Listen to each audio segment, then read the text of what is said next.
Cousin, pral fête Haïti. Sous gon commission, ma baille madame pour cousin. Li met 10 pesos.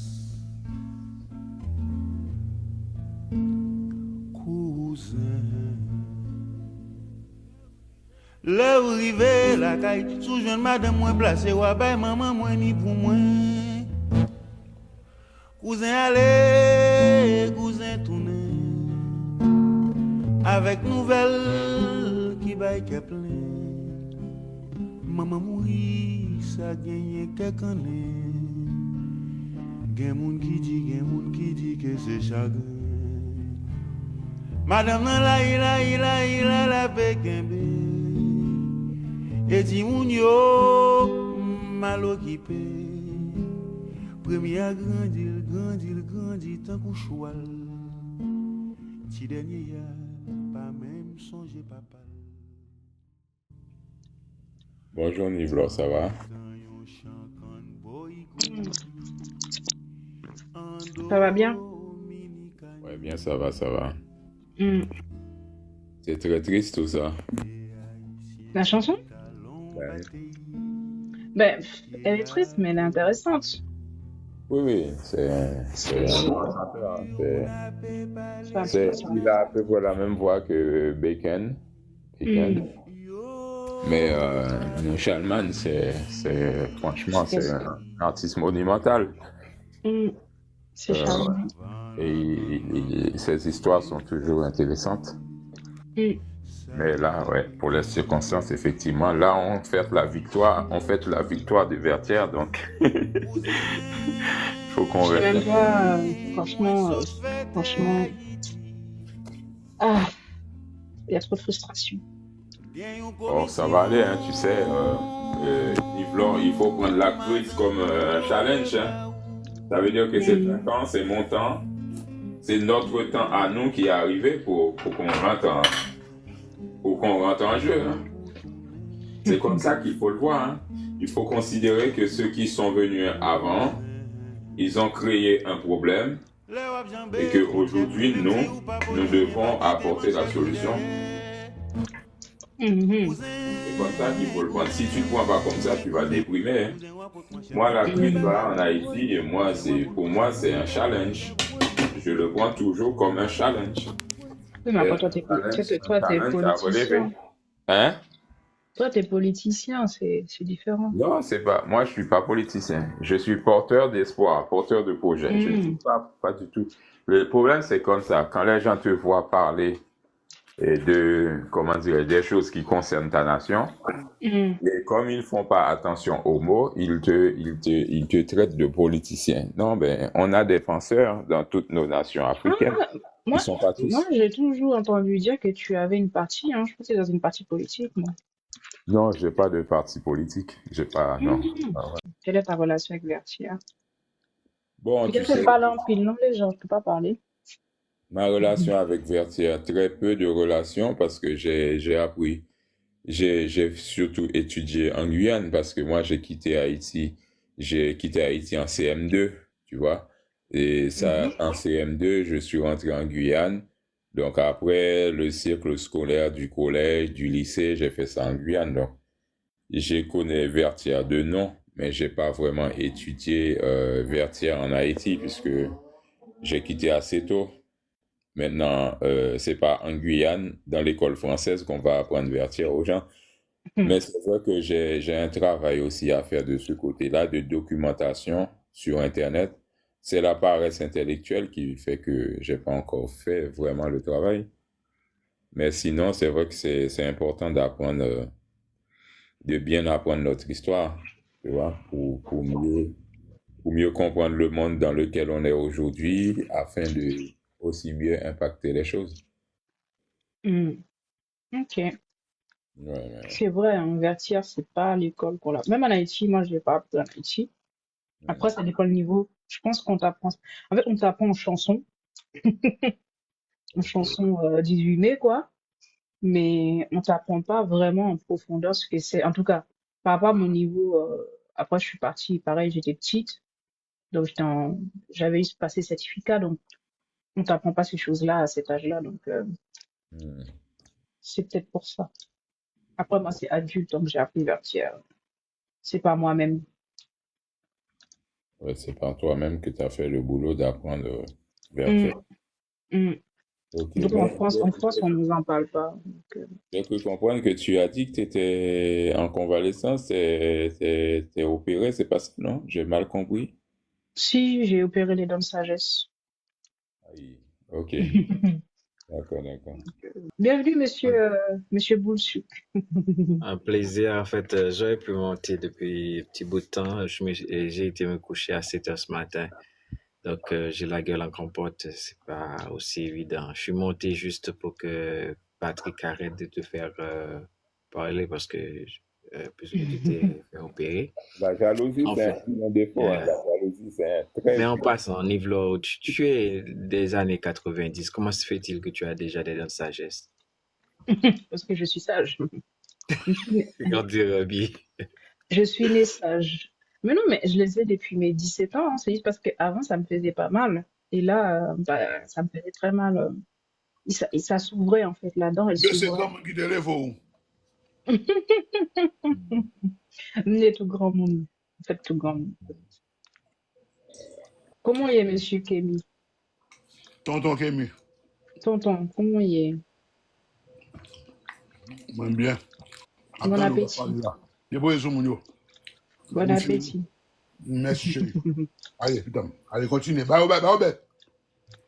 En Non, fait, mais tu parlais tout à l'heure de Mano hum, Chalmay. C'est quelqu'un que je connais personnellement parce que, bon, en fait, je pense que parmi vous tous là, je suis peut-être le seul qui est grandi en Haïti.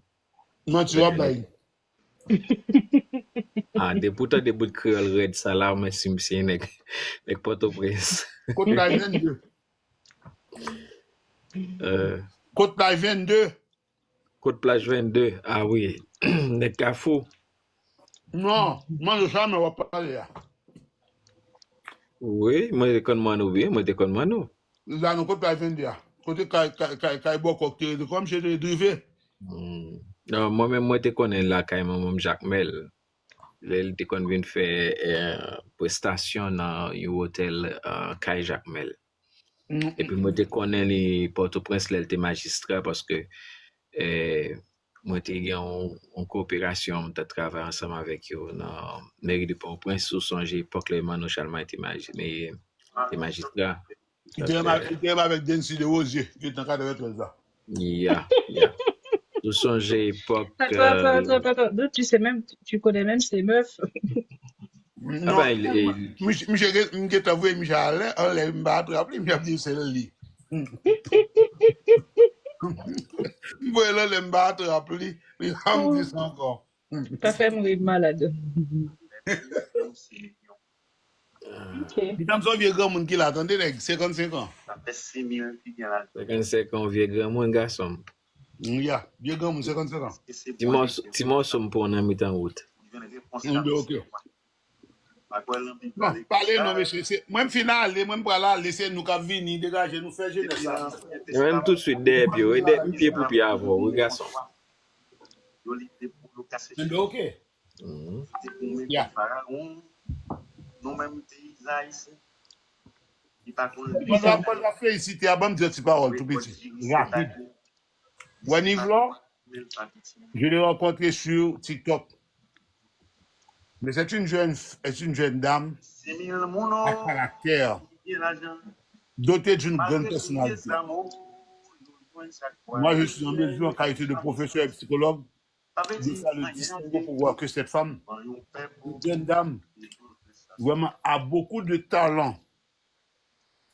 Et son dynamisme, bien dire, son dynamisme, fait étendre à travers son aura. D'accord? Ses prouesses vocales, prouesses, c'est pas presse, non, prouesses.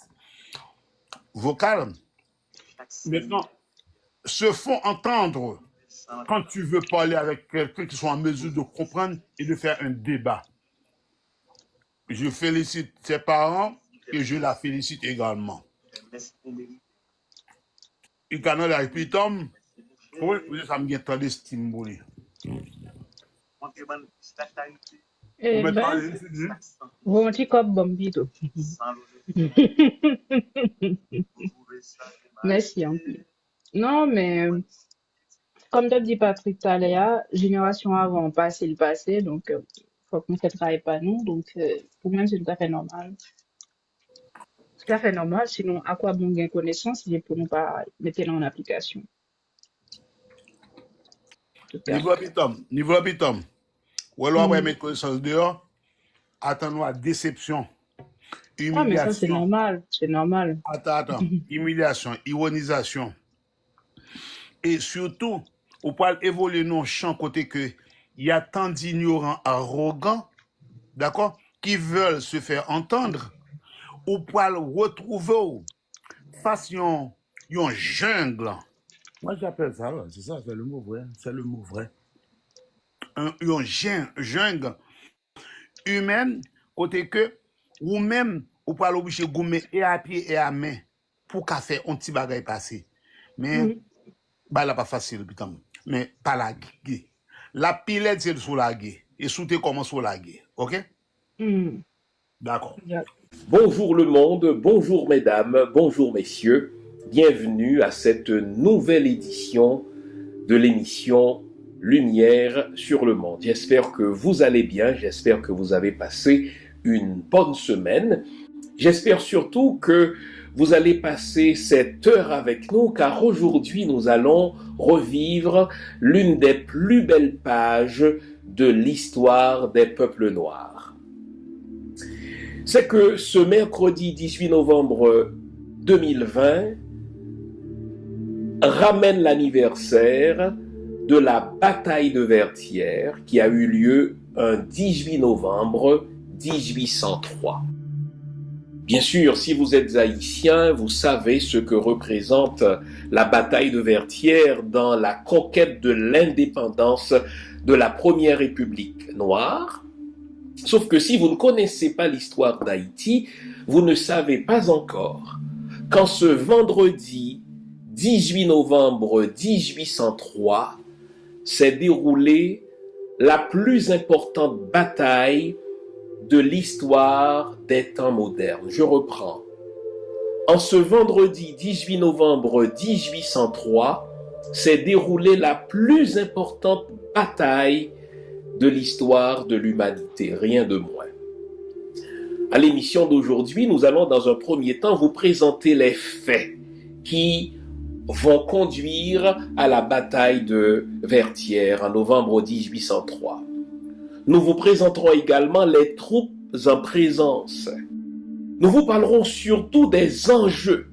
Quels étaient les enjeux fondamentaux de cette bataille, lesquels enjeux en font justement, répétais-je, la plus importante bataille de l'histoire des temps modernes. Et enfin, nous tirons des leçons qui s'imposent à partir de cette bataille de Vertières. Ce qui est bien dans cette lecture, c'est qu'il met en avant tous les points autour de cette bataille. J'entends encore des gens qui disent les gens qui étaient en esclavage, ils sont restés aussi longtemps. Limite, c'est parce que c'était volontaire ou c'est parce qu'ils ne se sont pas battus.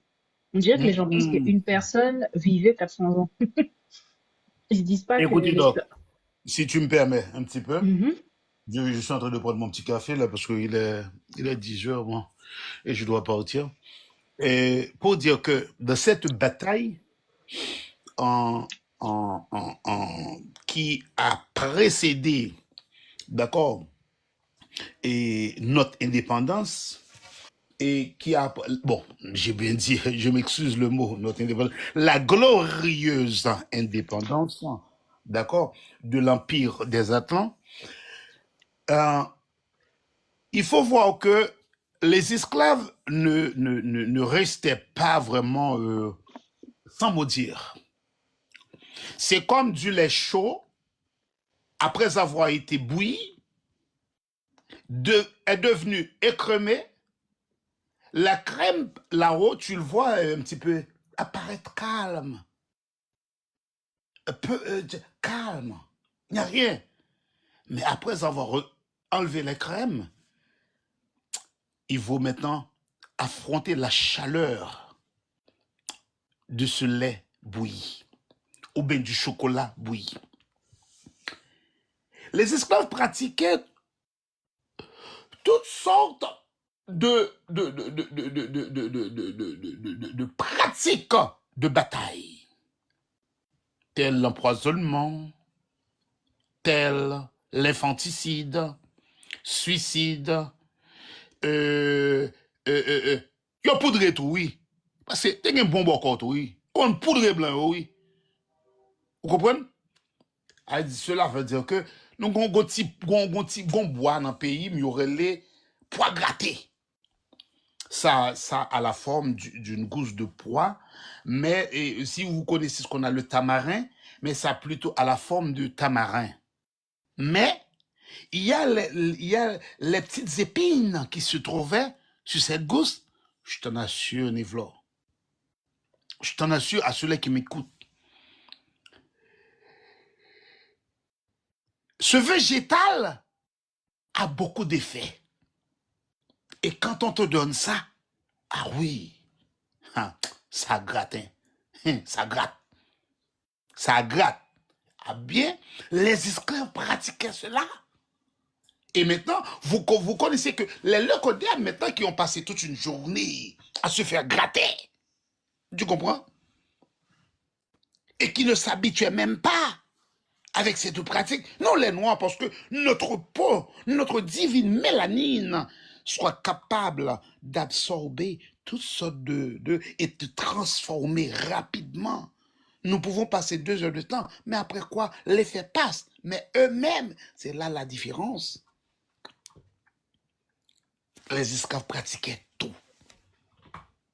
Et arrivé aux Vertières, ça va être maintenant le renversement, comme on parlait préalablement, de ce bidon de lait bouilli qui va avoir ce qu'on appelle une retombée sur la tête de tous ces leucodèmes-là qui nous dominaient, qui nous martyrisaient, qui nous tuaient, nous violaient, nous castraient, nous torturaient pour n'avoir pas reçu leur identité, soit leur culture en spirituel, et nous faire travailler comme des bétails. Mais c'est ça, la bataille de Vertières va être... C'est pour cela, jusqu'aujourd'hui, vous n'allez pas retrouver dans le dictionnaire Larousse un mot qu'on appelle Vertières. C'est banni. Parce que on ne veut pas dire la vérité. C'est ça que, dans mon ouvrage, je parlais de ce qu'on appelle l'hypocrisie d'une dynastie. À chaque défaite, les leucodèmes refusent d'afficher leur défaite, comme si ils sont toujours des gagnants. Ils ne prennent pas leçon. Combien de fois que la France a été, 1804, il a été vaincu, 1814 vaincu, et 1818, il devrait être sous tutelle. Mais, pour une raison ou une autre, la France n'a pas été sous tutelle. C'est ce qu'il faut comprendre aujourd'hui, que nous avons beaucoup de batailles à faire, comme race, comme peuple, pour faire passer notre droit à travers le monde. Merci beaucoup. Alors, j'ai pas grand-chose à dire. Je connais pas beaucoup. Il n'y a pas grand-chose à dire. Ça fait 5 minutes qu'il parle. Pas vraiment. Pardon? Nous, t'as pas grand-chose à dire. T'as parlé pendant 5 minutes. Mais je connais rien, moi. En tout cas, les autres messieurs, le marronnage. Qu'est-ce que vous pensez des gens qui disent que les Noirs, là, ils se sont... Il y a 2 choses. Il y a le fait que les gens disent que les Noirs... il y a des gens qui disent que l'esclavage, il a duré aussi longtemps, c'est la complicité des Noirs, etc. Il y en a qui disent que, ben, en fait, les Noirs se sont pas assez battus. Il y en a qui ont rien compris au marronnage. En tout cas, d'après ce que j'entends sur les panels et tout. Qu'est-ce que vous pouvez donner comme éclaircissement à ceux qui nous écoutent sur c'est quoi le marronnage? euh, Quelles sont les stratégies que vous connaissez que les marrons ont mis en place? Et est-ce que vous savez comment se passait la traversée jusque Saint-Domingue? Vous avez le micro. Bon, tu sais quoi, Neblo? En fait, euh, il y a un dicton qui dit l'homme au bord du pouvoir n'est pas l'homme au pouvoir. Et nous, on dit euh, l'homme au bord du pouvoir n'est pas l'homme au pouvoir. Chez nous, on dit nèg qui nan tribune nan, ouais, tout ça t'a fait, mais comment était le souterrain, il n'est pas qu'à péter sous lui. Ça veut dire que ceux qui en parlent, ils n'ont pas été dans la situation. Ils n'étaient pas dans le bain de l'action. Ils ne savent pas. Peut-être qu'ils ne se sont pas informés ou bien peut-être qu'ils se font des illusions de pouvoir faire sans avoir expérimenté la traversée en soi. J'ai en main là 3 bouquins de fils aimés que je suis en train de déguster. Et si on remonte aussi à d'autres écrivains qui relatent l'histoire, mais avec avec plus de dextérité encore, que la traversée n'a pas été seulement le terrain de résistance. Même la porte du non-retour a été aussi un espace de résistance. On dit que certains capturés ont refusé de manger, de se nourrir par résistance. Et on les cassait les dents pour les verser de la nourriture dans la gorge. D'autres se jettent à la mer et d'autres agressent directement les colons pour se faire exécuter. Tout ça, ce sont des formes de résistance. Et certaines femmes se jettent à la mer avec leurs enfants. Et même arrivées sur le terrain, le marronnage, pour sa part, c'est l'une des plus grandes formes de résistance, mais en termes organisés. J'ai appris récemment, avec vraiment beaucoup d'épuisement, comment nos femmes procédaient pour aider les marrons à retrouver leur chemin et à aider d'autres esclaves à entrer dans le marronnage. Comment la résistance a pu s'organiser dans le marronnage. Je ne sais pas, Niblo, si tu connais les procédures dont elle se servait pour tracer la route des champs de canne à travers les nattes collées, les coiffures sur la tête, tresses. Exactement. les points dans les calfous, là. On appelle Exactement. Toutes les tresses. C'est extraordinaire. Les dessins avec de la chaux, elle faisait des dessins sur leur peau. De leur peau. Et puis les tresses qu'elle faisait dans les cheveux. Dans les cheveux. Tout ça, c'est extraordinaire. Et là, pour ceux qui ont grandi à Port-au-Prince, alors dans les provinces, en traversant de Port-au-Prince au Grand Sud, à un certain moment, on va trouver des champs de canne ou de jardins qui sont tracés d'une certaine manière. C'est-à-dire, il y a des chemins des petits routes qui sont tracés à l'intérieur pour que les paysans puissent passer d'un bout à l'autre. Et quand le docteur Fils-Aimé a relaté cette histoire, j'ai tout de suite essayé de faire la connexion parce que moi, je suis je suis vraiment du terroir, je suis vraiment de la terre d'Haïti parce que j'ai passé là où j'ai passé 40 ans de ma vie. Et j'ai pas seulement resté à Port-au-Prince, j'ai beaucoup parcouru les villes de province parce que mon travail m'y obligeait aussi. Donc, j'ai cette connexion avec la Terre et automatiquement que j'ai commencé à lire le Dr. Fils-Aimé, je faisais cette connexion. C'est comme une sorte de boomerang, de feedback qui m'est revenu automatiquement et que j'ai pu faire la connexion entre l'histoire du marronnage et la réalité du terrain. Ajouter au fait que les femmes procédaient à l'empoisonnement des colons. Elles se prostituaient pour assassiner les colons, les séduire et assassiner les colons. Et je ne sais pas si tu te rappelles, c'est de là qu'est venu le slogan Bouzin, de Boulezin.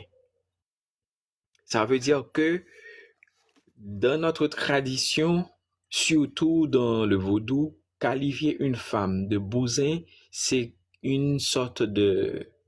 c'est un statut, c'est un grade de valeur. Parce que c'est comme une sorte de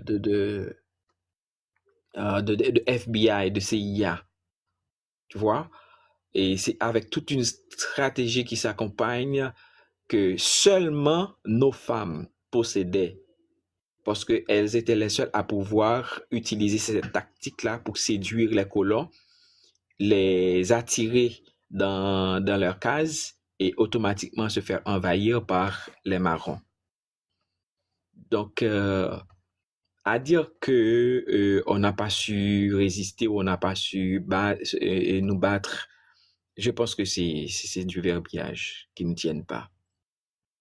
Et la résistance a tenu presque 13 ans, plus de 13 ans avant la bataille de Vertières. Donc, c'est tout un processus qui a été établi avant pour arriver là. Donc maintenant, notre seule faute, c'est de croire ou de comprendre que après 1804, tout était fini. Et je pense que c'est à cause de ça aussi qu'on est arrivé à tomber dans le piège de 1824, lorsque Napoléon a envoyé ces chiens-là pour récupérer la colonie. Donc, je pense que on a beaucoup à faire pour récupérer notre dignité. Peut-être même devrions-nous procéder par cette même démarche de résistance, c'est-à-dire nous servir de ce que nos ancêtres ont fait, comment ils ont procédé, leur stratégie, leur démarche politique pour relancer cette nouvelle révolution. Il faut comprendre qu'aujourd'hui, il faut faire un petit déplacement pour voir l'espace et le temps ont beaucoup joué dans tout ça. La pratique d'hier pourrait-elle la pratique d'aujourd'hui? Nous allons comprendre ça. Vous savez que les Blancs aujourd'hui qui sont en mission ne boivent pas de l'eau qu'ils vont trouver sur le terrain. Ils ont eu ça en tête. Et ceci, ce n'est pas quelque chose qui va être aussi facile. Ils ne boivent pas, ils ne mangent pas. Récemment est arrivé au Niger. Quand on a incarcéré ces gens-là de manière avec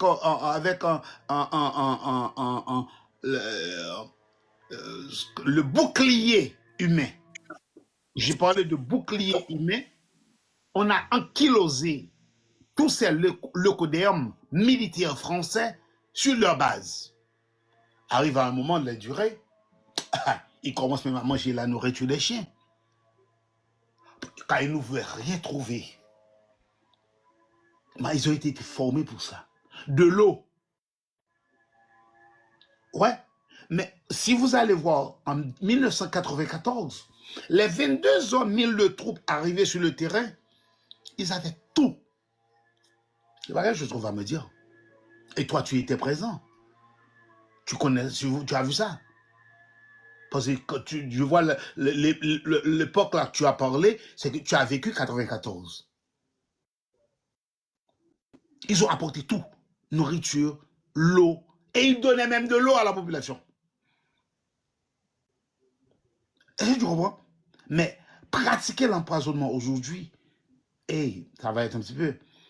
Combien d'Haïtiens qui pouvaient, ou bien qui pourraient, le verbe conditionnel c'est mieux, qui pourraient être, ou bien qui pourraient se faire kamikaze au milieu de ces locaux d'armes? Peu. Et sinon, je dirais même, ils pourraient n'exister même pas. Parce que l'homme d'aujourd'hui croit tellement de l'apparence. Et s'il faut répéter les paroles de Vincent Roger, je n'ai pas compris dans mes déclarations le sort des nègres qui vivront dans l'esclavage. Beaucoup d'entre nous ne pensent même pas à la grande majorité de la population haïtienne qui vivent aujourd'hui en dessous de la pauvreté. Comment faire sortir le pays du bourbier? Question mark. Quid? Avons-nous encore le même patriotisme? Avons-nous encore aujourd'hui le même civisme? Avons-nous aujourd'hui le même sentiment de liberté? Avons-nous aujourd'hui le même sentiment de libération?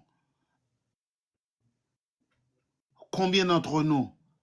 Il y en a beaucoup qui ont beaucoup, je m'excuse mon mot, masturbé les paroles. Mais ils n'ont rien retrouvé après tout, cette masturbation. Pourquoi? Parce que ce sont des beaux parleurs. Quand nous prenons une lutte en main, d'accord, après, puisque nous n'avons pas réussi, on nous accuse. Aujourd'hui, là, moi, j'ai lutté pour que le pays n'arriverait même pas à ce niveau. Vivant à 55 ans avec une balle dans les épiphyses au niveau de la ceinture pelvienne. Il faut comprendre ça, hein, mon frère. N'est pas battant, qu'on n'aura pas. N'est c'est cool, c'est belle. Ces tests là, tout n'est besoin de rouler, papa. Un problème, non, si Claude ou Kapay là, il n'est quitté qu'on a bail, et puis attendez là, et Ned rentre là, il prend là, mais non, et puis il est encore corrompu là, autant de bail, études, bail, l'argent, 34 000 $ Mourano en 2008. Cash. Côté de côté sorti en là, elle dit qu'il était un gros gang qui a financé. Mon frère, c'est pas une chose facile, non, mon frère. Je comprends. Aujourd'hui, nous avons besoin d'hommes et de femmes pouvant faire la marche pour la libération de notre territoire. Mais je suis perplexe face à cette démarche. Merci beaucoup. La bataille de Vertières, il faut en parler. Il faut en parler, il faut en être fier et il faut l'assumer et il faut approfondir ses connaissances en ce qui a rapport à la bataille de Vertières. Voilà pourquoi. C'est parce que si on n'en parle pas, qu'adviendra-t-il de la génération qui va venir? Si on arrête d'en parler, si on arrête de nous nourrir de cette bataille-là, qui va les raconter à la nouvelle génération? Personne. Et aussi bien que ton corps a besoin de se nourrir, aussi bien que ton esprit a besoin de se nourrir, ton sentiment de patriotisme aussi en a besoin. Et ton patriotisme, ton sentiment de citoyenneté, ton identité haïtienne a besoin d'être nourrie par l'histoire qui nous sera racontée. Ça va revivifier, ça va encore renforcer ton estime en tant que Haïtien et ton patriotisme. Et c'est peut-être de là aussi que va découler ton dynamisme, ta vigueur et ta volonté à poser des actions pratiques, tangibles, à la même dimension des Désaligniens. Donc, je pense que aussi longtemps que nous avons la capacité et la possibilité d'en parler, c'est ce qui va nous dynamiser à poser, à arriver à quelque chose de pratique et à peut-être établir, engager une nouvelle révolution, comme tu en parles. Et en parlant de révolution, je crois que notre frère Patrick là a écrit deux livres à ce sujet, peut-être même pas spécifiquement, mais quand même quelque chose qui pourrait nous mettre sur le chemin ou arriver à cette étape-là. Mais quand même, en parler déjà, c'est nécessaire. C'est une absolue nécessité. Ouais, je valide les propos de Bouchuk. Et on ne peut pas avancer sans connaître son histoire, c'est tout à fait impossible. Il faut un chemin. Ça fait partie du parchemin, moi, en ce qui me concerne. On n'est pas là que pour parler. Moi, je suis quelqu'un dans l'action. Je ne fais pas que parler. La preuve en est, j'ouvre le live, c'est parce que c'est la commémoration. Je ne ferai pas un live tous les jours sur le sujet. Tout comme tous les autres, faites leurs héros qui sont nos bourreaux. Il est pour nous un devoir de célébrer nos héros. En dehors de la bataille de Vertières, aujourd'hui, effectivement, on voit la situation actuelle du pays, mais c'est une bataille dans laquelle des milliers de nègres ont été massacrés.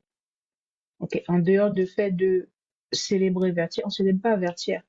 On célèbre tous les nègres du continent qui ont été massacrés avant, pendant et après cette bataille. Ce n'est pas que le combat face à Napoléon. Les gens réduisent ça à Napoléon. Moi, non. Moi, je le réduis à tous ces nègres africains qui n'ont jamais pu revoir leur terre, en fait. C'est eux qu'on célèbre aujourd'hui. Pour mettre en lumière ces personnes-là, beaucoup de personnes ne connaissent pas cette histoire. Beaucoup d'Haïtiens ne connaissent pas cette histoire, les Vertières. Beaucoup d'Afro-descendants ne connaissent pas. Moi, je vis en France, donc je côtoie ces personnes-là. Ils ne connaissent pas. Ok, tout le monde connaît la Seconde Guerre mondiale. Tout le monde sait la France face à l'Allemagne. Tout le monde sait. Nous, notre histoire, notre socle, nos propres enfants ne sont pas au courant. Ok, ils sont au courant que Haïtiens esclaves, Haïtiens violence, Haïtiens gang, Haïtiens meurtre, Haïtiens ceci, cela. Donc, éduquer un enfant que dans la perte, que dans la défaillance, que dans la situation de soumission, je suis désolée, ça ne fait pas un homme. En tout cas, merci Madame Niblo pour une si belle live qui parlait d'un sujet qui concernait la bataille de Vertières. Et ces batailles ça qui fait que nous-mêmes nous existons. C'est des actions qui très symboliques pour nous, qui fait que nous-mêmes nous avons nation, qui relaie Haïti. Donc c'est héritage nous, même si combat ça gagne un pile sans couler, c'est vrai. Maintenant nous arrivons dans le cadre, nous arrivons dans une dimension côté que nous avons l'impression que toute bagaille ça c'était fait dans une forme de gâchis, puisque je dis à même c'est nous-mêmes qui en gros constituer tête nous l'aime dit nous-mêmes non m'a parlé bien entendu de monde qui dit que yo c'est dirigeant peuple haïtien un peuple qui a une si belle histoire on ça yo placer tête yo usurper place là pour dire que yo c'est dirigeant nous donc les n'a parlé nous obligé faire référence à eux même jusqu'à ce que nous retirer yo jusqu'à ce que nous remplacer yo jusqu'à ce que nous fait autre chose. Il y a toujours remplacé nous, que ce soit en Haïti ou dans le monde.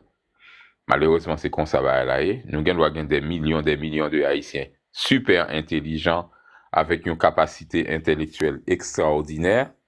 Mais tant que tout Haïtien qui a une capacité intellectuelle ou bien capacité pour yo ta fait un bagage différent en Haïti, tant que nous pas jouer une formule pour nous mettre nous ensemble, pour nous retirer dirigeants tête en bas ça yo, dirigeants fait noir ça yo, eh bien, là, toujours, un échec, comme si tout ça qui était fait, Vertières, toute l'autre bataille qui était faite, là, toujours paraître comme pour un pile haïtien qui parle nous-mêmes, vaut mieux nous pas de prendre indépendance, qu'un haïtien qui dit, vaut mieux nous t'être en cours Martinique, Guadeloupe, Guyane, qui était en relation aussi avec la France, il y a un haïtien qui pensait comme ça, nous-mêmes, nous pas qu'à finalement, et condamner haïtien ça yo, les nous qui résultat qu'a bay jodi a.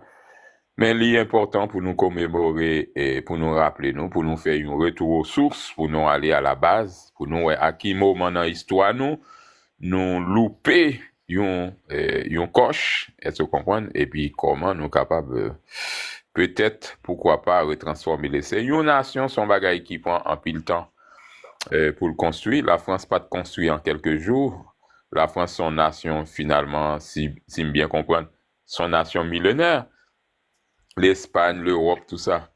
C'est une nation qui a lutté longtemps, il y a la guerre des 100 ans, il y a un peu de bagaille qui fait pour que la France vienne s'allier, je veux dire, pour que l'Italie, l'Europe, les pays européens viennent s'allier. Donc, nous pensons que nous-mêmes aussi, nous avons des éléments de l'histoire que nous devons prendre et puis utiliser pour nous réfléchir la suite, pour nous réfléchir le futur. Moi, mais dans le cas de ça que moi, je travaille, je ne jamais rien comme une fatalité, comme si nous pas privés. Je remets aussi intervention Boultique là qui t'a parlé notamment en rapport avec ça que Zamino Jean Fils-Aimé du côté de Canada, qu'il a produit comme document de réflexion et Jean que monsieur a remetté à l'ordre du jour information vertière comment tactique stratégie qui t'a gagné dans l'époque ça qui t'a metté sous pied pour nous être capable quand même river et gagner le combat ça, un combat qui n'est pas facile et dans l'époque et que messieurs et dames tap mené toute qualité tactique dans habillement dans geste dans relation amoureuse dans relation sexuelle me rappelle même thème que Boulsik qui fait me rire les monsieur les mots bousin hein m'bat jamais penser que c'était un domaine quasiment c'était un secteur en Haïti ou on va dire secteur bousin hein? Se comprendre là dans l'époque là qui tape travail aussi dans le cadre pour dans un plan global objectif final là c'était mettre blanc français dehors dans le pays quoi yo arrivé faire et c'est vrai que pas de gain suffisamment protection après 17 octobre 1806 nous considérait que nous t'ai baissé la Mais garde. Patrick, Oui, le oui. jour où j'ai appris pour le colon de ta mère, alors t'imagines même pas. Ah ben bon moi pas connaître vraiment Pas comment qu'on aime. non bon moi là alors Oh, bullshit balili, m'pas qu'à parler fort. Le colon de maman, pas qu'on est. non pas connaître non c'est bon moi Oh, balil bullshit pour moi, s'il vous plaît. Pas qu'à parler. pas connaître Tu parlais de Get ta mère. Le colon de maman. Le colon de ta mère. Get ta mère. Oui. Al coucher maman. Oui, c'est ce que ça veut dire. Là où dit colon get maman, c'est nous vient tourner un slogan bêtise, mais c'est leur décortiquer mot on dit colon get ta mère, c'est-à-dire on envoie le colon à baiser sa maman. OK? C'est même on en a plusieurs comme ça, c'est tout un panoplie de slogans que nous gagnons la nous que c'est nous pareil, utilisons. le mulâtre, c'est l'enfant qui est né du mulet et de l'âne, je crois. Voilà. Le chaban, c'est le mélange du bouc et d'une autre race de la chèvre, et voilà. de la chèvre, parce que normalement le bouc et la chèvre pas censés mélanger. Donc ça veut dire que le chaban, c'est un enfant hybride. Mais du pareil, comme tu dis, colonguette maman, c'est les femmes négresses, là, quand les colons les attrapaient pas derrière, quoi. C'est ça. Voilà. C'est que des insultes de l'époque de l'esclavage et de la colonisation. Malheureusement, on les utilise comme si c'était des jolis mots, mais malheureusement, non, c'est pas le cas. OK. Donc, effectivement, nous avons un vrai travail historique. Peut-être Et ça, c'est la mémoire, c'est de la transmission. Normalement, notre génération n'est pas censée utiliser ces genres de mots, en fait. C'est n'importe quoi, c'est quand même grave. Qu'on l'utilise de façon aussi à l'aise, parce qu'on connaît pas vraiment la définition. Une fois que tu le sais, tu es censé le bannir de ta bouche. Parce que tu sais employer le même mot que le colon pour qualifier ou insulter un de tes frères, quoi. Ça n'a pas de sens. Niflo, si tu permets, je voudrais aussi aborder un aspect de la question que nous générons au jour le jour un aspect de la question qui est plutôt peut-être d'ordre inconsciente.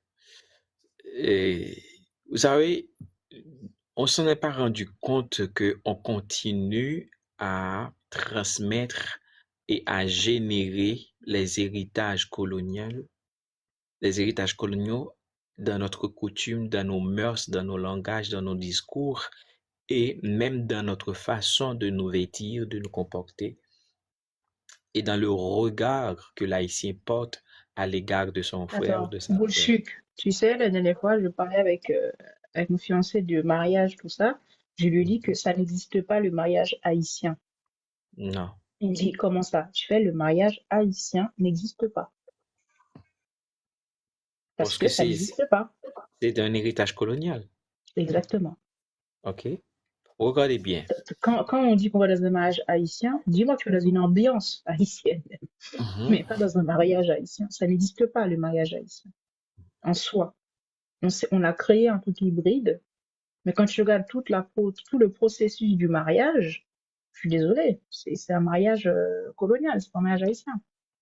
C'est Est-ce que malheureux, mais c'est comme ça. tu connais, il y a une nouvelle démarche scientifique qui est en train de s'opérer là maintenant depuis peut-être une dizaine d'années et qui a rapport avec la transmission génétique, c'est l'épigénétique.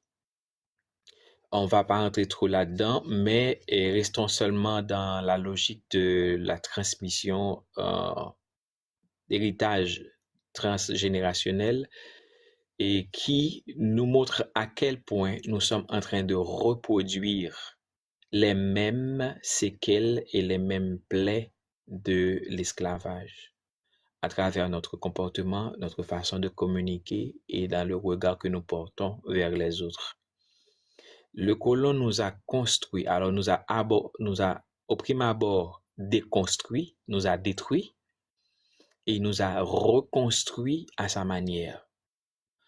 De sorte que dans notre comportement, nous arrivons à démoniser notre culture, ce que nous sommes en tant qu'individus, en tant qu'êtres humains, et le regard que nous portons sur nos confrères, notre semblable.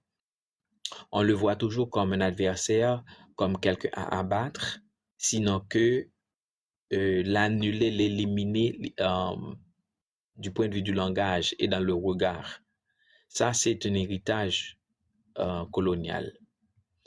On sait déjà que pour abêtir l'homme et pour le détrôner l'homme dans sa structure familiale, le colon se met à le sodomiser en présence de sa famille, de sa femme, de ses enfants.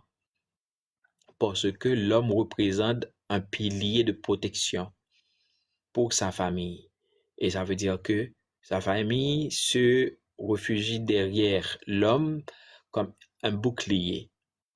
Et par conséquent, un élément à suivre aussi. Mais pour déconstruire ce modèle, donc le colon arrive à humilier l'homme. Je parle de l'homme en tant qu'homme masculin. OK? Donc maintenant, c'est ce qui nous a été transmis à travers les siècles et que nous continuons à reproduire aussi dans notre société. C'est ce qui fait aussi que le petit scénario qu'on vient d'assister tout à l'heure, quelqu'un qui monte avec tout son bagage d'orgueil et de peut-être de suffisance individuelle et pense pouvoir nous imposer sa façon de voir, sa façon de faire et peut-être même sa prestation comme étant l'ultime et unique secours pour Haïti.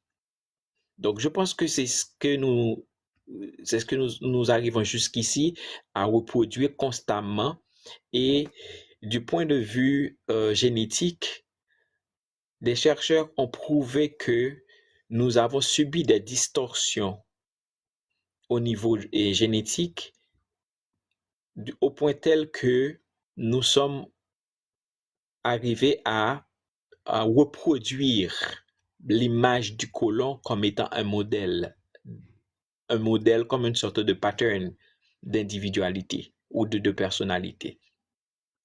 Ce qui fait que nous sommes en train, dans nos langages, nos comportements, notre façon de faire, en train de reproduire le colon. Et c'est ce qui fait son affaire. Je pense que c'est cette démarche d'aliénation à laquelle nous avons absolument besoin de nous échapper ou de comprendre, de le regarder. Gino a dit quelque chose d'extraordinaire tout à l'heure. Nous essayons tous de porter des solutions ou de porter du nouveau, mais tout ce que nous arrivons à apporter, ce n'est que du copy-paste du pattern de Jean-Jacques Dessalines, l'acte d'indépendance. Ça veut dire que déjà, si nous portons à lire et à appliquer l'acte d'indépendance en ce qu'il est, comme une sorte de cheval de Troie, cheval de bataille pour l'haïtien, on n'aura rien à ajouter. On n'a rien à ajouter, seulement exécuter l'acte d'indépendance, la mettre en pratique, et déjà on peut reconstruire l'homme haïtien. Donc, je vous ai écouté attentivement. Bon, moi, je reste un peu peut-être en décalage avec beaucoup de gens. Moi, c'est le projet de Toussaint qui m'intéresse jusqu'à aujourd'hui. Toussaint a fait son temps, effectivement. Il est mort ici en France, mais surtout, il a laissé des paroles qui sont d'une extraordinaire puissance et d'une extraordinaire portée en tant que projet. Il y a des hommes comme ça qui nous laissent des projets, qui nous laissent des paroles, et leur parole n'est pas morte. Les paroles sont là pour nous réanimer. Bon, j'aime bien. Comment dire, je n'ai rien contre ceux qui font des pèlerinages, qui vont sur les tombes, qui vont essayer, selon leur expression, dire qu'ils vont se ressourcer. Je peux comprendre qu'il y en a qui ont besoin d'avoir comment dirais-je, une connexion, on va dire, une connexion géographique ou tout ce que tu veux. Moi, ma connexion avec les anciens, avec leurs idées, avec leurs messages, c'est ça qui est le plus important. Leur message, qu'est-ce qu'ils ont laissé comme message, qu'est-ce qu'ils ont laissé comme rêve. Par exemple, moi, l'expression que tout le monde dit de Toussaint, et par rapport à la racine de l'arbre, pour moi, c'est un projet prophétique. Et jusqu'à aujourd'hui, je pense que la majorité des Haïtiens qui vont faire le déplacement sur le tombe de ces messieurs et qui vont pas, en fait, prendre en compte le travail de collaboration, de planification, de recherche que ce monsieur-là nous invite à faire, surtout que nous sommes quasiment les témoins de ce qu'il a dit. Ça s'est fait, ça s'est réalisé. On a, même si je crois que Toussaint est mort avant Dessalines, c'est ça, hein? Et c'est à la mort de Toussaint que Dessalines prend confiance et il lance les hostilités pour que finalement on puisse avoir gain de cause. Si j'ai bien compris, c'est ça, Boulsuk, parce que je me perds un peu dans les dates. Est-ce que tu peux nous rappeler cette phase-là? Chronologiquement, les choses, comment ça s'est passé il me semble qu'on a arrêté Toussaint, on a emmené Toussaint en France, et que par la suite, Dessalines va encore être plus motivé par rapport au combat. Dans les dates, rappelle-moi un peu les dates, la mort de Toussaint, et puis la suite, est-ce que tu as des informations là-dessus? En fait, en termes de date, je n'ai pas tout en tête, sauf que je peux te retracer un petit peu la chronologie de l'histoire dans cet espace assez restreint. Le fait est que dans un premier temps, on sait que Toussaint, lui, on a une autre image de Toussaint Louverture par rapport à ces déplacements stratégiques. Certaines personnes le qualifient comme étant un traître, d'autres le qualifient comme étant un suiveur. Et moi, je regarde de préférence Toussaint comme étant un stratège. Parce qu'à un certain moment, on sait qu'il était dans l'armée française, il a traversé dans l'armée espagnole, il est encore retourné dans l'armée française, et puis il nous a rejoints dans l'armée indigène et s'est battu aux côtés de nos ancêtres de Jean-Jacques Dessalines et les autres là pour l'indépendance. Mais malheureusement, il a été le premier à être pris en piège par Bonaparte. On connaît l'histoire, il a été invité dans une cérémonie, un débat, quelque chose comme ça, où lui a été proposé de venir sans garde du corps, et sachant déjà que lui, il a affaire avec des sympathisants, et bien voilà, il a été kidnappé et puis emmené en France au Fort-de-Joux, là où il a fini ses jours. Bien entendu, ce qui s'est passé, c'est que Jean-Jacques Dessalines a pris note de cette forme de traîtrise qui est l'excellence en termes de stratégie chez les Français. Et ils utilisent très souvent la ruse, le mensonge. D'ailleurs, c'est aussi de leur stratégie actuelle aussi à tous les niveaux. Et donc, c'est comme ça que Dessalines a pu s'échapper de différentes tentatives des Français et pour continuer la lutte vers l'indépendance. Bien entendu, on sait que la bataille d'indépendance s'est déroulée, la vraie bataille s'est déroulée derrière Toussaint, parce qu'à ce moment-là, il gémissait dans le froid au Fort-de-Joux, et Dessalines continuait avec Capois et puis bien entendu Pétion, qui est vu comme, entre parenthèses, comme un traître aussi, on peut se statuer là-dessus, et jusqu'au lendemain de 1804, où lorsque la proclamation a été formelle et officielle jusqu'ici.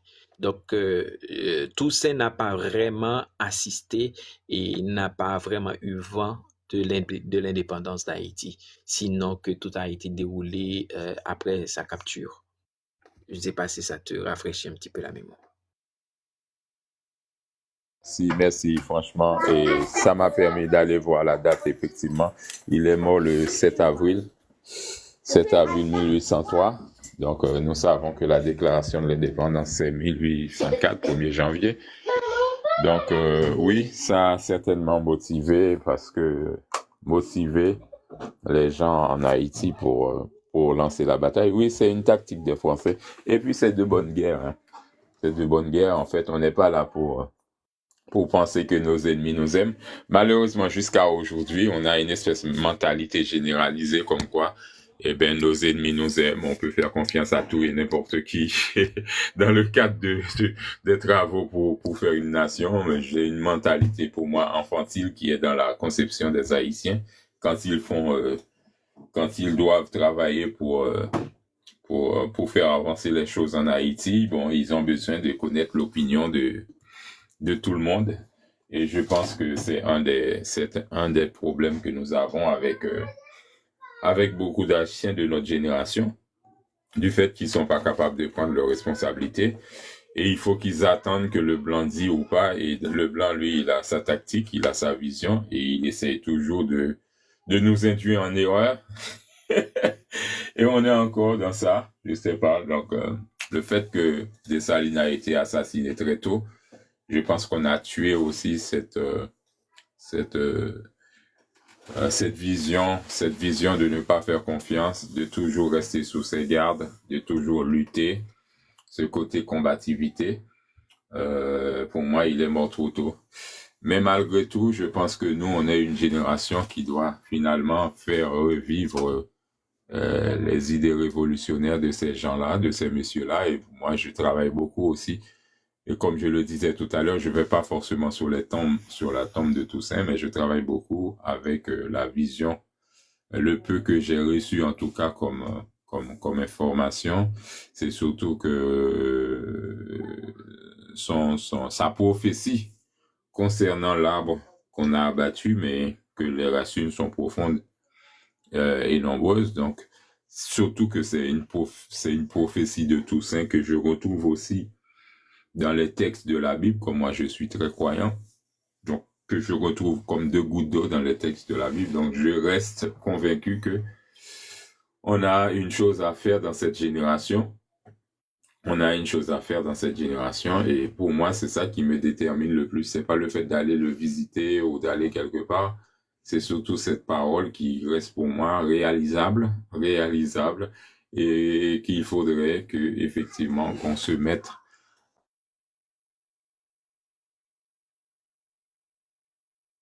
en ce sens pour faire en sorte que l'arbre puisse repousser. L'arbre de la révolution haïtienne qui a été retranché, qui a été coupé. Et je pense que les éléments sont là aujourd'hui. On arrive quasiment à la fin de la domination. On arrive quasiment à la fin de la domination de ceux qui nous ont traînés dans la boue, de ceux qui nous ont fait croire qu'ils étaient nos amis, mais en réalité, il n'y a rien d'amitié dans les relations pays. Et donc, on est en train de se battre pour qu'un jour, finalement, on puisse commencer à reprendre notre histoire en main. Je pense qu'il y aura bientôt un déclic, il y aura quelque chose qui va faire que les yeux des Haïtiens vont s'ouvrir et ils vont dire, ah oui, on va rassembler toutes nos pensées, toutes nos forces, toutes nos énergies de nos héros et puis on va faire la chose qu'il faut, quoi. Tu voulais dire quelque chose, Wolsey? Et Patrick, oui, je sais pas. Et toi et moi, on a l'habitude de débattre. Ça fait un petit bout de temps qu'on se connaît, qu'on connaît des débats et du point de vue patriotique qui a rapport directement au pays. Donc, moi, je suis très spirituel. C'est comme dire, c'est une vocation pour moi. C'est mon test life. Et je connecte tout, en mon sens, je connecte tout à une certaine forme de spiritualité, et particulièrement ce qui revient de chez moi. Bien que je suis plutôt universel, très ouvert, j'ai pas de limite en ce qui a rapport à la condensation d'énergie, et je pense que du point de vue pratique, en ce qui a rapport à l'ordre du jour, il est essentiel de se cheminer par des démarches pratiques. Quand je dis cela, je fais allusion à quoi exactement?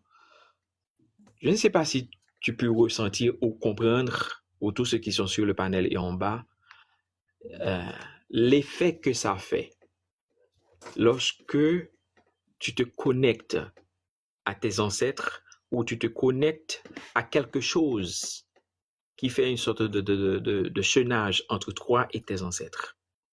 Par exemple, je prends le symbole du bicolore.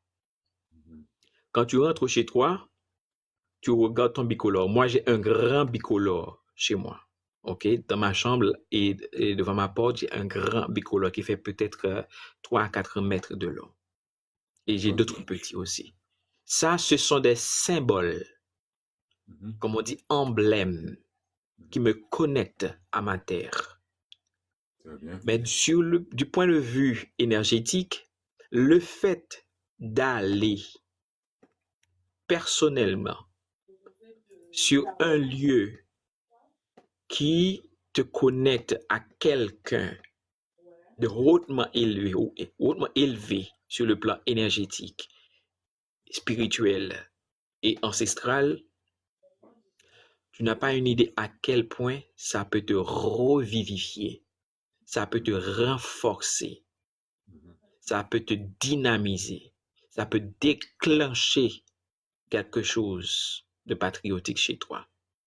Et ça peut te redonner beaucoup plus de confiance en toi en tant que Haïtien.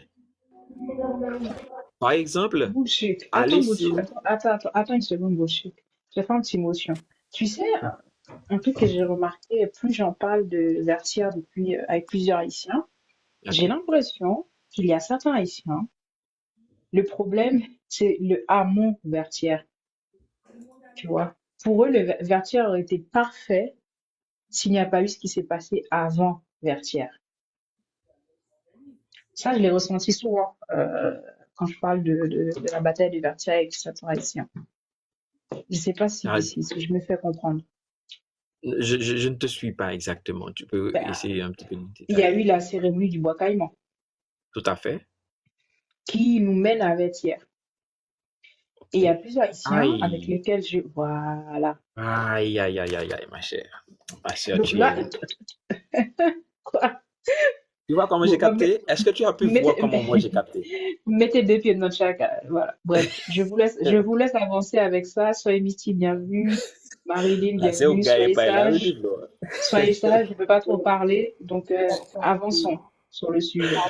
Je salue juste sac passé et bon anniversaire. Comment y Bonsoir, est-il? ma sœur. Bonsoir. Bonne fête. Donc, Avancez. M'attendez. exactement. Et Nivlo, tu as fait quelque chose d'extraordinaire. Moi, je peux même extrapoler cette logique, ta vision même, pour établir les différents paramètres entre les événements et les acteurs des événements. Tu vois comment tu as pu établir le rapport? Dans un premier temps, bonsoir douceur, monte s'il te plaît, on a besoin de toi en haut. Oh. Et Je félicite les Haïtiens. Pour moi, c'est un anniversaire, cette bataille. ah ben c'est la tienne aussi, hein? Tu es des nôtres, tu es de la famille. C'est un anniversaire. C'est pour ça que je dis bon anniversaire. Oui, on s'enregistre, c'est plus une sorte de commémoration. Bolzouk, ce que Nivelor, elle disait, hein, on va être sincère. À quoi les gens le relient quand tu parles de le bois caïman, la sorcellerie? D'accord. Et beaucoup de gens, moi, par exemple, je vais parler du côté haïtiano-hispanique. Tu pourras m'occuper comme tu veux, Bolsuc. OK? Parce que quand tu vas parler de ça directement, ils vont aller à la sorcellerie. Comme tu sais que c'est pas l'éducation haïtienne qu'ils vont recevoir. Ils vont recevoir une éducation, tu connais déjà. Oh, je ne vais pas revenir dans ça. On va venir te dire que, et por eso que estamos malditos, usamos términos de brujería. Il n'y a même pas un jour, hein, on vient de me le dire. Ce paramètre-là que Nivelo a établi entre les différents événements qui ont abouti à l'indépendance, les différents lieux événementiels et les différents acteurs des événements. Et je pense que je partage cet avis aussi parce que j'ai pu constater ça, moi personnellement, parce qu'il y a la plupart du temps, nos compatriotes ou ceux qui parlent vraiment de l'indépendance d'Haïti et voient la bataille de Vertières comme étant le punto final de tout ça, comme si c'était le summum de l'indépendance où c'est tout ce qu'il y a eu comme événement. En fait, il y a eu tout un cheminement qui a abouti à la bataille de Vertières, y compris ce qu'on a pu ramifier jusqu'ici en remontant l'histoire, pardon, et lorsqu'on a commencé à parler de la résistance, où est-ce que ça a commencé et à partir de quel moment et dans quel lieu? Des différentes formes de résistance ont été initiées par nos ancêtres, déjà à commencer par le marronnage, déjà à commencer par des grèves de faim, pour vous dire que la grève de faim, ça ne date pas d'hier, ça a commencé avec les capturés, les captifs, si je peux employer ce terme. Donc, le fait d'arrêter de manger et sachant déjà ça va affaiblir et aboutir jusqu'à la mort, c'est une résistance. Et comme dit Gabriel Soleika, comme il le dit si bien, connaître son histoire, c'est une forme de résistance. Et ça, c'est important de connaître, de savoir pourquoi nous avons certaines réactions, nous avons certains comportements par rapport à certains événements ou certaines choses dans notre société.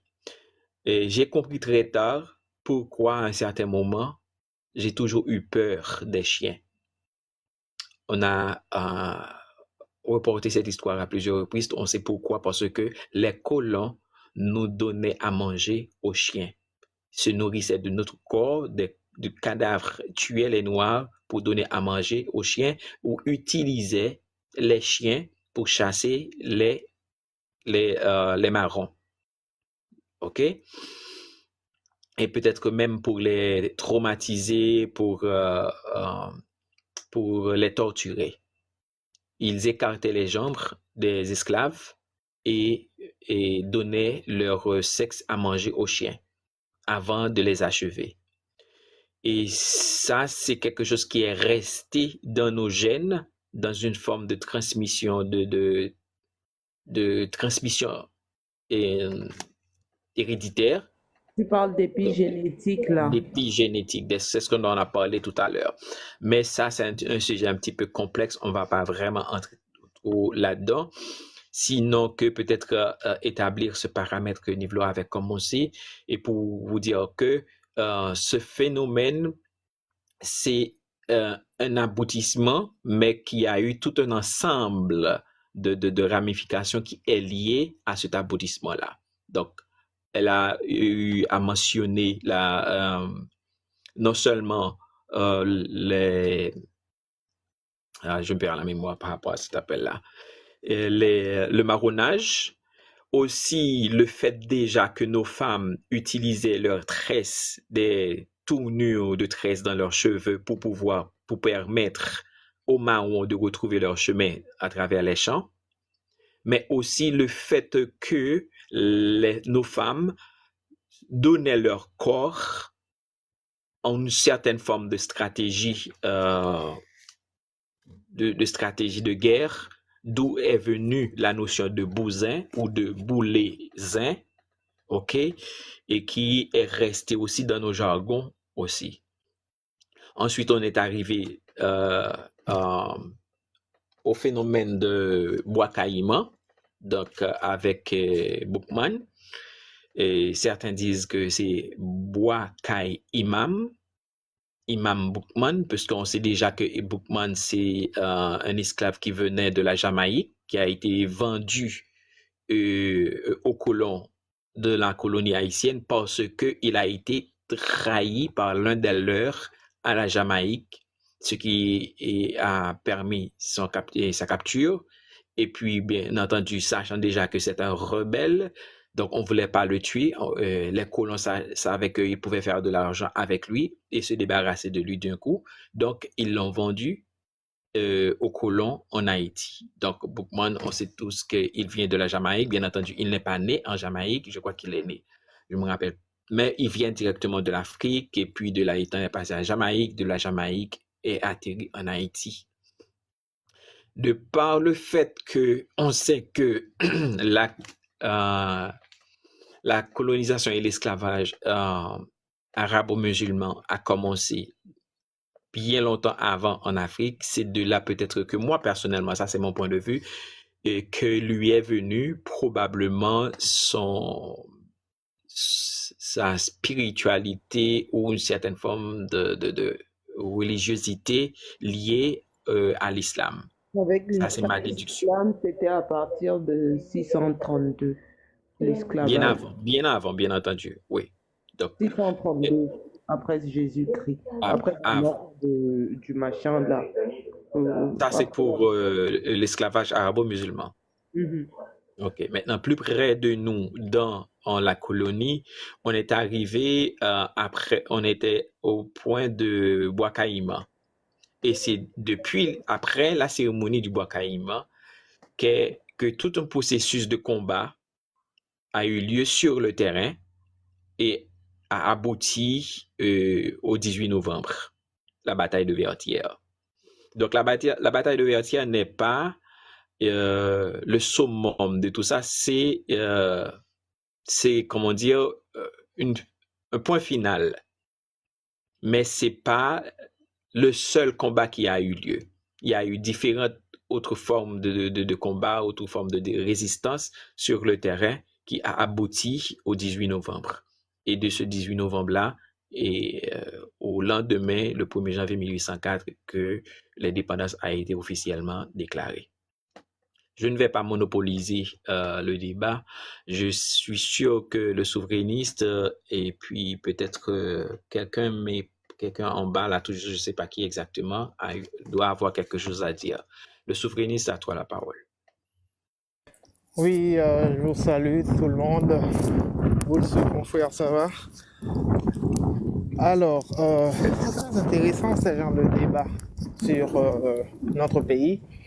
Donc, pour parler de la bataille de Vertières, pour moi, je suis d'accord à tout ce que tu disais. Hein. Je sais pas ce qui se passe, que je me sens connecté sur ce point-là avec toi. Souvent, quand on parle, on partage toujours les mêmes points de vue. Ça peut arriver un jour. Bon, on ne sait pas, peut-être un jour on aura des points de divergence, mais jusqu'à maintenant, ça va parfaitement bien. Il va certainement nous élever encore. Voilà. Donc, moi, ce que je dirais, c'est comme tu disais, la bataille de Vertières, c'était la finalisation de toutes les luttes que nos ancêtres ont menées pour nous laisser ce territoire, cette terre-là à nous, aujourd'hui, qu'on n'arrive pas à gérer. Hein. Donc, après tout ce qu'ils ont vécu, hein, toutes les difficultés, la façon qu'ils se faisaient dévorer par les chiens, se faire brûler vif, décapiter, etc. On connaît toutes les atrocités. Donc, la bataille des Vertières avait mis fin à toutes les barbaries. C'était la justice qui a triomphé sur l'injustice. C'était la guerre des deux continents entre la force glaciale et la force Homo sapiens. Enfin, la bataille des Vertières, c'était la victoire de l'humanité sur la force obscure. Donc, aujourd'hui, on est d'accord là. C'est grâce à nos ancêtres. Donc, nous, on a encore le devoir d'honorer tout ce qu'ils ont fait et en plus de permettre à notre patrie d'aller plus loin, de lever encore plus haut le drapeau haïtien.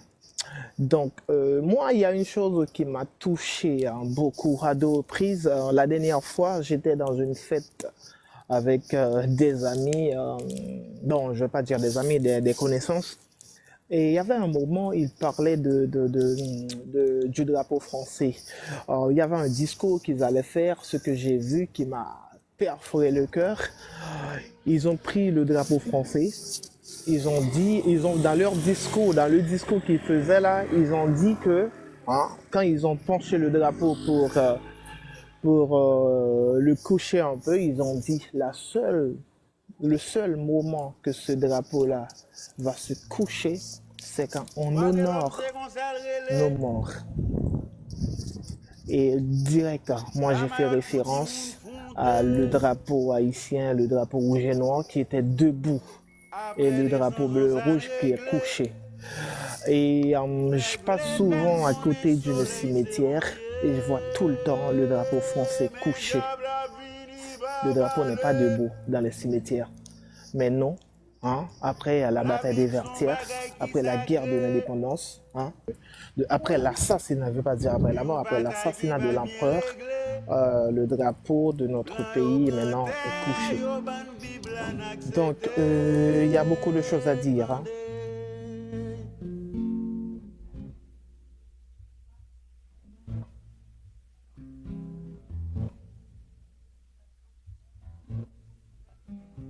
Femme tiron profil en travail là, chef maître yo, l'encosement idéologique yo, chef frème yo. Nous en l'air, honnêtement voxé, nous placer pour la misère. Au moins un bagay va changer. Nous ministres, c'est vrai d'étudier pour ça, nous écrasième cause nationale, yo font bagay avec ça. Littérature, longtemps t'es qu'à servir.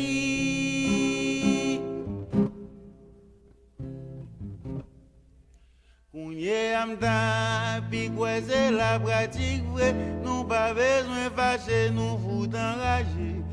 Wow.